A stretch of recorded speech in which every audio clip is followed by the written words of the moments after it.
Today we have the 2020 Mercedes-Benz C-Class. This vehicle has done just under 56,000 miles. It has an automatic transmission and a petrol fuel type. To the left of our steering wheel, we have voice control as a feature, and on the right we have cruise control. Moving on to our screen, we can access navigation, radio and media, smartphone integration, in-car office, connect, and our vehicle settings. If we put the vehicle into reverse, we can see that it comes with a parking camera with front and rear parking sensors.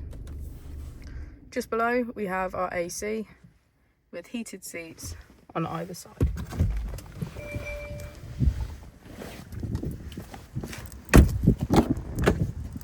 As we go into the back of the vehicle, we can see that it has a full leather black interior.